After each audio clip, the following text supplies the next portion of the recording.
SLO6 video 1, where we'll be introducing the Grignard reaction. So we're going to take a trip back in time to 1901, and we're going to be looking at an experiment performed by a Frenchman named Francois Grignard. So Americans call him Grignard because we mispronounce everything. And what he did was actually pretty simple. This is actually back in time when you could mix random shit together and become famous. In fact, Grignard won a Nobel Prize for this work.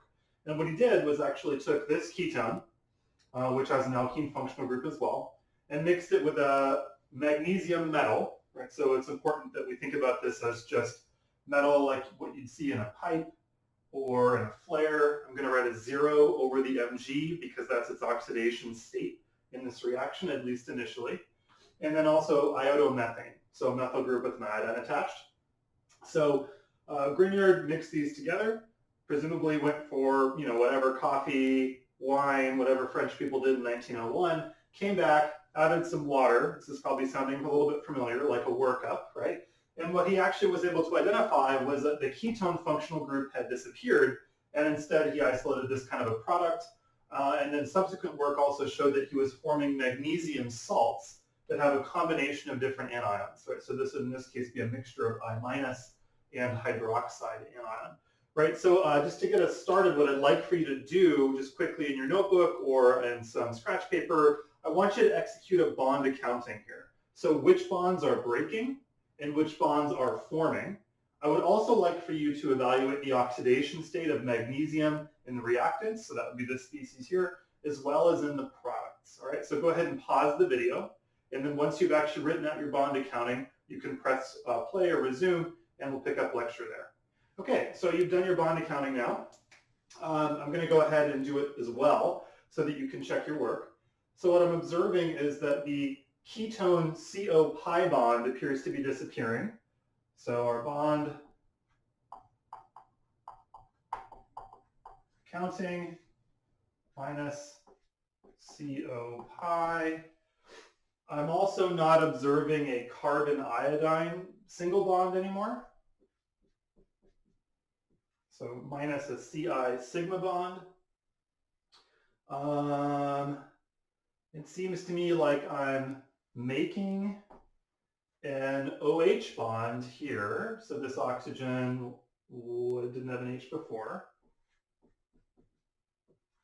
And it also looks like I'm making a carbon-carbon bond, which is interesting. I don't think we've actually seen reactions that look like this yet. Right, so I'm just going to highlight that bond in red so we can be really clear about what we're describing. So we've got a new CC sigma bond. And I think there's two other things that we need to find here. We're breaking, presumably, an OH bond from the water molecule.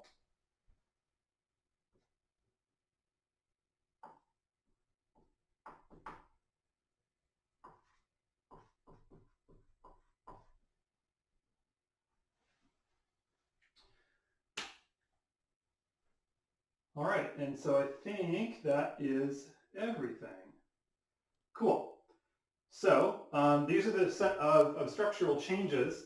And then I also wanted you to think about oxidation states of magnesium, right? So we've already established that this is at the +0 state, right? So it's just the metal. And if I look at the magnesium in the products here, I see that I've got I- and OH-. If this is all together as an ionic compound, that magnesium is going to be at the +2 oxidation state. So we see that magnesium is actually oxidized here.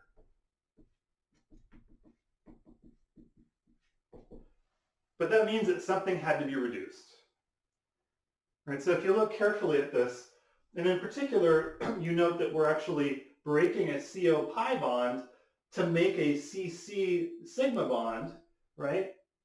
Then basically what we're describing is reduction of carbon, right? So this carbon here would be at the +2 level, right? Remember, these aren't oxidation states. This would be like the +2 oxidation level of carbon. If I find that same carbon in the starting or in the products, excuse me, I'm seeing that I've now made it into the +1 level, so a ketone to a tertiary alcohol. So our carbonyl carbon is reduced.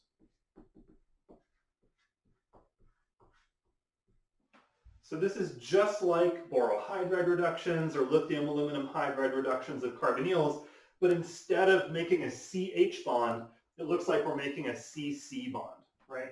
So we can say analogy to hydride reductions.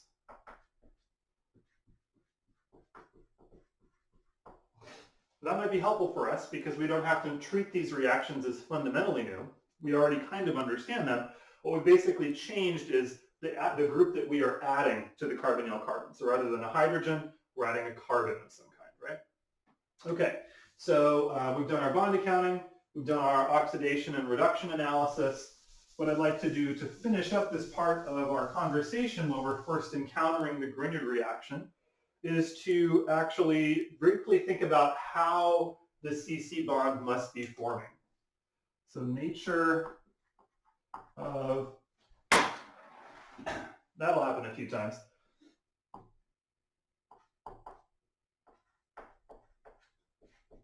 Nature of CC bond formation.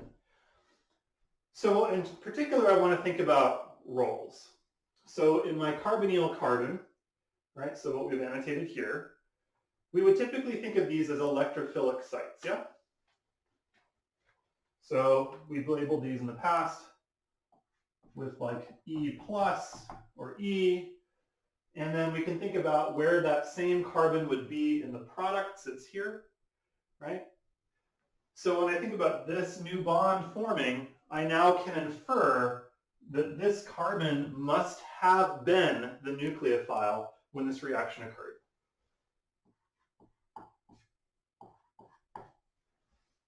That's the only way that I can make sense from like an electrostatic or a mechanistic perspective of how this reaction is happening.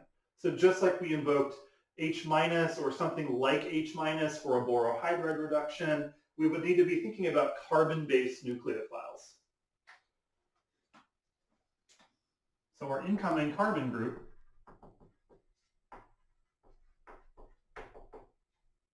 is nucleophilic. Or maybe it would be better to say was nucleophilic. In the products, this carbon is no longer nucleophilic. What we're thinking about is the bond that I'm showing in red actually forming. In that case, this carbon group was the nucleophile, right? Okay, so Grignard thought about this in a similar way. Other kinds of carbonyl reactions involving nucleophiles were already known. And so what he also did was a control experiment.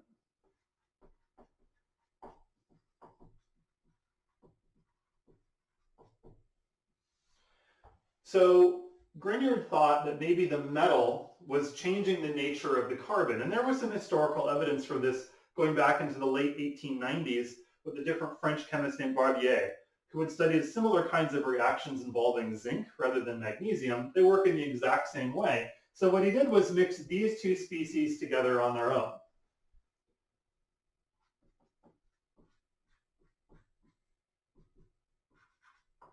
So still magnesium metal, so I'm going to write that 0 again. And what he found was that the iodomethane disappears, right? And it took quite a long time for us as chemists to actually understand what's happening here. But now what we actually know occurs is a new kind of a step that we've never seen before in our class called an oxidative insertion, right? So basically what we're going to do is, well, I guess oxidize something, which we know is the magnesium, right? And it's going to insert, but it's going to insert into the CI bond, right? So basically the magnesium is going to be like, don't mind if I do, and step between the iodine and the carbon. So we'd end up with a structure that looks like there's a magnesium iodine bond as well as a magnesium carbon bond, right? Okay, so if I look at what's going on here, again, from an oxidation state perspective, magnesium plus 0, but in the final materials here, this magnesium is actually plus 2. So in this oxidative insertion,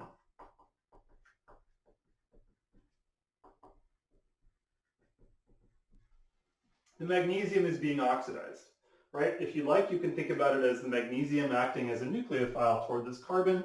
I don't necessarily think that's a great analogy because we actually know a lot mechanistically about how this works. I'm not going to go down that rabbit hole because it's complex to say the least, and it's something we don't need to be worried about right now. But I also want to focus on this kind of a compound where we have a carbon-magnesium bond, okay? So this is going to be the first instance of a molecule, of a kind of molecule that we'll see a lot and that are very important. These are called organometallic compounds because they have an organic piece bonded to a metal.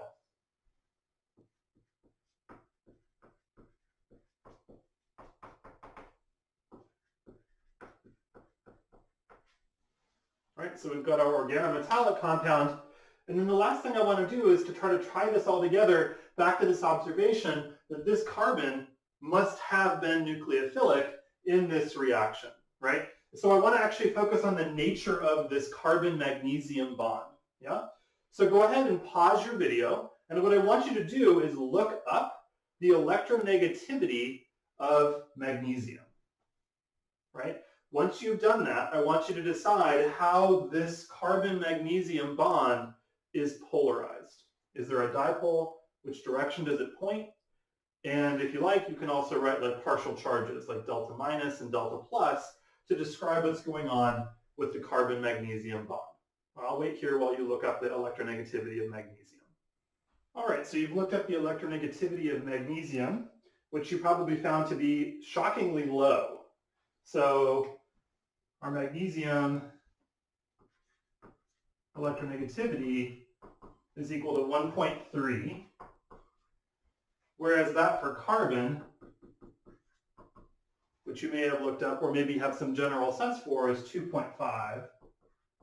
So this is a highly, highly polarized bond, and since carbon is actually more electronegative than magnesium, we're basically describing a situation where there's a significant negative charge buildup on the carbon while there's a positive charge buildup on the magnesium, right? And that's actually part of how we can justify this +2 oxidation level of the metal itself, right? So if this is what we're saying, that our carbon is actually highly negatively charged or partially negatively charged, then this carbon should be nucleophilic.